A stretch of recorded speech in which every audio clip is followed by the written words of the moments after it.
Bonjour à toutes et à tous, c'est le cœur lourd que mon équipe et moi-même vous retrouvons pour cette dernière édition de la TV JCO. Au programme, vous commencez à connaître le fonctionnement, un retour sur les actualités passées, puis les immanquables de la semaine que nous verrons avec notre chroniqueur Robin Spiquel. Mais d'abord le reportage de la semaine où nos reporters sont allés à la rencontre de l'équipe des Journées de l'éloquence. Le 25 mai 2019 se tiendra la 5e édition des Journées de l'éloquence.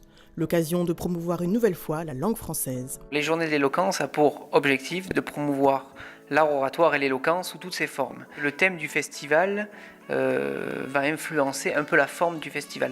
Mais il y aura toujours un objectif de promouvoir le théâtre, l'éloquence théâtrale, l'éloquence universitaire et le concours d'éloquence qui réunit les meilleurs étudiants de France. Les Journées de l'éloquence, c'est né de personnes qui adoraient le débat et qui adorent toujours.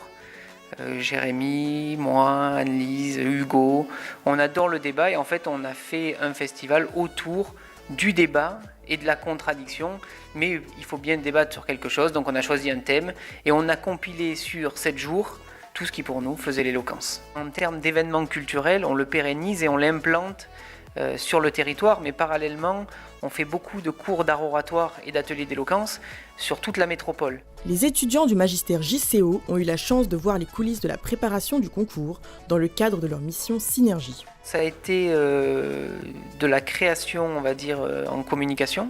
L'an dernier, on a reçu 4 personnes, et nous avons fait des vidéos, nous avons présenté le thème. Cette année, on réédite l'expérience avec des stagiaires qui nous préparent la vidéo sur le thème. Donc on réfléchit à plusieurs et on essaye de produire quelque chose de cohérent, de sympa. Et pendant le festival, donc ce sera pour la deuxième étape des stagiaires Synergie, c'est de réaliser en fait le suivi en termes de communication et de télé du concours d'éloquence entre autres. Je pense que notre vraie qualité, c'est que rien n'est figé. Et que dans notre équipe, le stagiaire, qu'il soit Synergie ou ailleurs, a une voix qui compte vraiment. Moi, je ne parle pas de stagiaire, mais de collaborateur.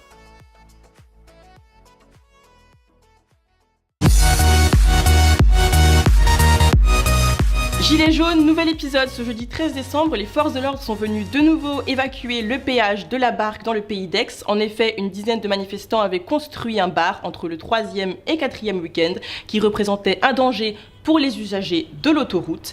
Les gendarmes sont donc intervenus pour les déloger et ils sont restés sur place pour maintenir l'ordre. Aurélie Brima, amputée d'une jambe à l'âge de 17 ans et aujourd'hui présidente de l'association Handy Dream, s'apprête à faire le tour de France à cheval des centres de rééducation. L'objectif, sensibiliser au handicap et surtout changer le regard sur le handicap. À ce titre, vendredi 7 décembre, elle a déposé son dossier de subvention à la maire d'Aix-en-Provence, Marie-Joissin Mazini. A noter que les étudiants du magistère Antea Battaglia et Élise Viguier ont participé tout au long du semestre lors de leur mission Synergie à l'organisation de ce périple. Antea Battaglia était d'ailleurs présente lors de l'événement du 7 décembre. On souhaite à la cavalière bonne route. C'est l'heure des immanquables de la semaine. Nous recevons notre chroniqueur, Robin Spiquel. Robin, bonjour. Bonjour. Alors, qu'est-ce que tu nous réserves pour cette semaine ? Eh bien, cette semaine, je vous propose d'aller faire un tour au laboratoire d'économie et de sociologie du travail d'Aix-en-Provence, puisque mardi 18 décembre se tiendra donc un séminaire sur le thème Migration et travail, la fabrique du racisme et de la discrimination. Au programme, donc toute la journée de 9h30 à 17h, une série de conférences sur ce thème d'actualité. Qu'est-ce qu'on aura d'autre ? Eh bien, vendredi 21 décembre, les Noirs de Provence Rugby reçoivent le 2e du classement de Pro D2, j'ai nommé Bayonne. Est-ce qu'on peut s'attendre à une victoire selon toi ? Eh bien, après un déplacement la semaine dernière à Angoulême, les Noirs reviennent à domicile et pourront compter sur le soutien de leur public de Maurice David. Il faut rappeler qu'ils n'ont perdu qu'un seul match dans ce stade depuis le début de l'année. Les dés sont jetés. Super, merci beaucoup Robin. Au revoir. À bientôt. C'est la fin de cette édition. Merci de nous avoir suivis. C'est le cœur lourd que je vous quitte. Tout ce semestre aura vraiment été un plein d'émotions et de la part de toute mon équipe, je vous dis merci.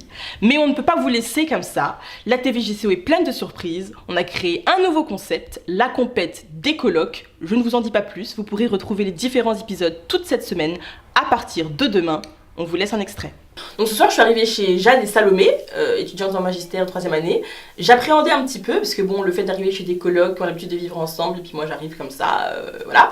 Mais finalement, ça s'est très bien passé, très bel accueil. Bon, je suis pas arrivée les mains vides quand même. J'ai pris un petit sapin de Noël qu'elles ont mis directement sur la table, ça m'a fait assez plaisir, elles étaient contentes du cadeau, donc top.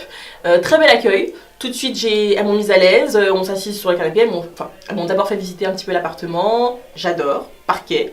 Déjà, parce que je suis pas fan d'Aix-en-Provence de la tomate, faut le dire. Voilà, petit détail. Donc du coup, parquet, super fan. Il y a un étage, j'adore, super bien décoré, appartement super propre. Enfin voilà, franchement, j'ai vraiment adoré ce que j'ai vu. Et donc ensuite, on s'est installé sur le canapé. Il y a eu un petit apéro avec une coupe de rosé. Et puis voilà, le repas est en train de se faire. Donc vraiment super sympa, très bel accueil et je suis très contente.